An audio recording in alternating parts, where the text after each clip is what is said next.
This is a new episode of the series where we're showing you the most interesting vehicles of each nation. Today, we'll be talking about Germany. The Luftwaffe considered their aircraft a kind of flying artillery, one of the integral parts of the Blitzkrieg and a handy tool for ground support. That's why they prioritized giving their aircraft a considerable bomb load over designing lots of different fighter types. At the very first rank, you already have access to the HS-123A-1 biplane, and that can carry a 250-kilogram bomb. This is a great opportunity to master all the basic bombing techniques. At BR 1.3, you don't have to be extra precise. There simply aren't any heavily armored enemies. Not to mention that on the biplane like this, it's pretty easy to get out of a dive really close to the ground. Another notable dive bomber available here is the Yonkers 87B2 Stuka. It's not a biplane, meaning that it's faster, and it has access to a heavier bomb. 500 kilograms is no joke. The plane sits at a slightly higher BR 1.7, but its opponents are still pretty squishy. Fun fact, the aircraft comes with a set of wailing sirens mounted on its gear legs. The wailing starts at around 400 kph, striking fear into the hearts of your enemies, and also allowing you to control your speed without looking at any indicators. That's not the only Rank 1 Stuka, by the way. There's also the R2 variant that can carry a 1,000-kilogram bomb. That's more than enough to deal with even the most heavily armored targets in the game. The Yonkers 88A4 is an even more advanced Rank 1 aircraft for all the bombing enthusiasts out there. It has lots of payload options and a max bomb load of 2,000 kilograms. On the other hand, an aircraft of this size can be considerably more challenging to fly.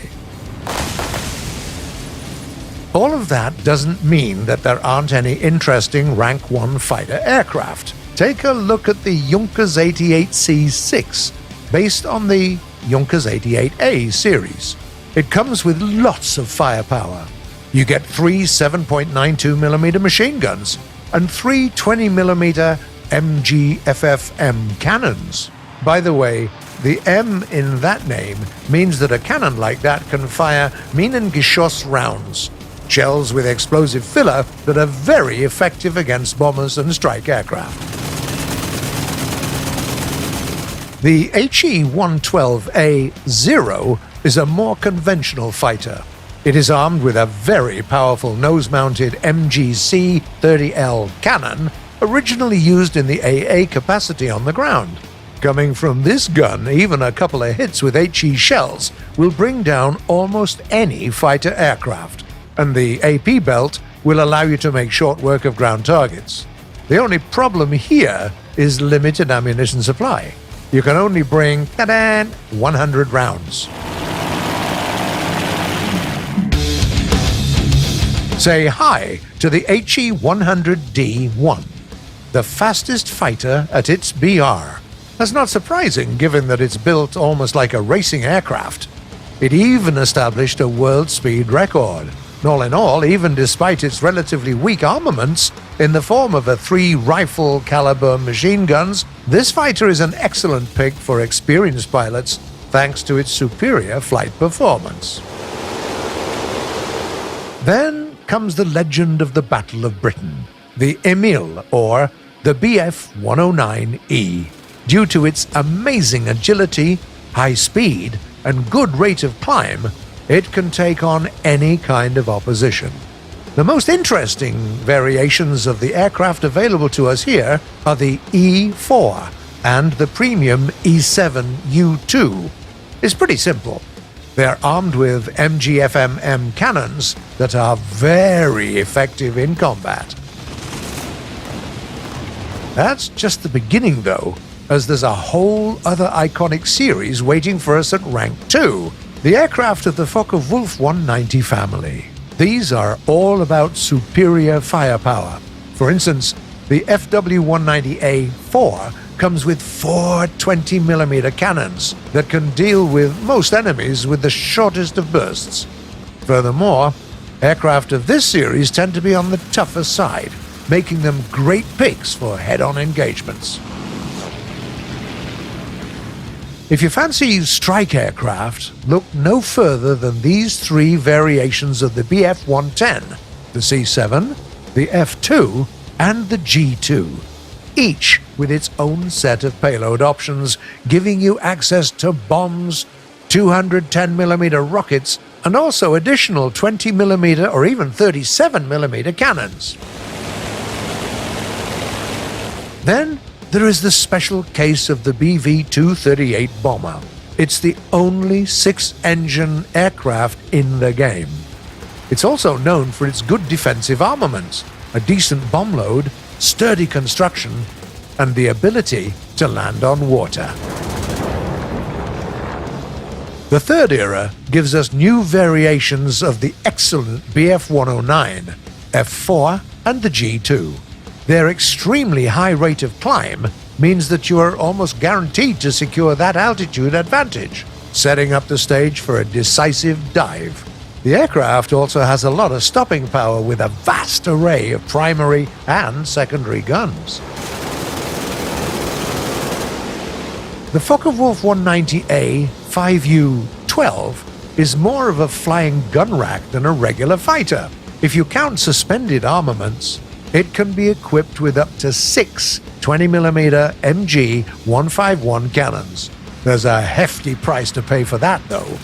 This aircraft is rather slow and not very maneuverable. The TA-154A-1 is a great twin-engine interceptor armed with 2 20mm and 2 30mm cannons. Furthermore, in air battles, it spawns right in the air, making it easier to keep up with enemies while climbing, and allowing you to make full use of its powerful armaments. The twin-engined Me-410 is also listed as a fighter, but performs much better when used for ground support.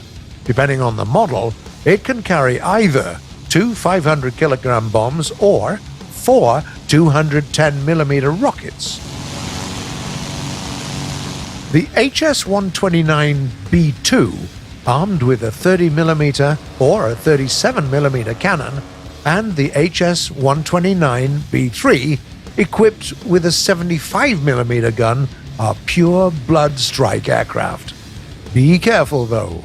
Their engines are outputting barely enough power to keep them flying, with your speed capabilities also limited by the massive recoil of your guns.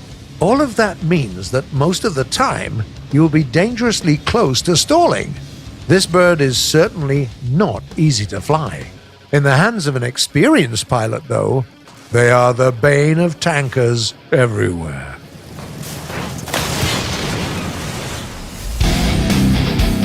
If you liked the HS-129, or any aircraft capable of dealing with ground targets with its guns, for that matter, you're in for a treat. Take a look at the twin-engine Messerschmitt 410B-6R3, armed with 2 Mark 103 cannons. It has access to a belt with sub-caliber rounds that are very effective against ground targets, and is a good enough flyer to make every hunt very enjoyable. The Focke-Wulf 190 F8 is a strike variation of the legendary Focke-Wulf 190. Its payload options consist of a variety of bombs, including a 1,000kg one, rockets, and 30mm cannons. There is a configuration for literally any occasion, and it handles pretty much just as well as the fighter it's based on. If you prefer bombers, it's worth taking a gander at the HE-177A-5 that has access to the unique Fritz X guided bombs, and can carry 3 of them. Another interesting pick in this category is the Yonkers 288C. It's really hard to chase, thanks to its considerable speed, and if you manage to catch up with it, Get ready to endure the fire coming from a 20mm tailed turret. If we're talking fighters, then the fourth era gives us at least two interesting options. The Bf-109K-4 is the latest variation of the Bf-109 currently available in the game. It's a typical German fighter aircraft with an amazing rate of climb and lots of firepower. On the other hand, you get no bombs to play with, giving it limited effectiveness in mixed battles. The second fighter, or more precisely, a high-altitude interceptor, that we suggest that you should try out is the TA-152H1. Compared to the final production version of the Bf-109 that we just looked at, it is faster and more agile, partially thanks to its bigger wing and nice flaps. It also has excellent offensive capabilities. We made it to the fifth era. The first aircraft that we're going to look at here is the Me-163, powered by a very powerful rocket engine. Around its BR, precious few planes can outrun or outclimb this little bird. But your fuel supply lasts only, 6 minutes. Gotta be real quick with everything you do and save some fuel to be able to return to the airfield. Then there is the famous Schwalbe, the Me-262A-1A. Gameplay-wise, it's a quintessential early jet, coming with engines that aren't yet powerful enough to establish any speed records. At the same time, it is outfitted with 4 30mm Mark 108 cannons that work wonders against big targets like bombers. But using them to hit fighters can be a challenge, due to the noticeable increase in their speed all across the board.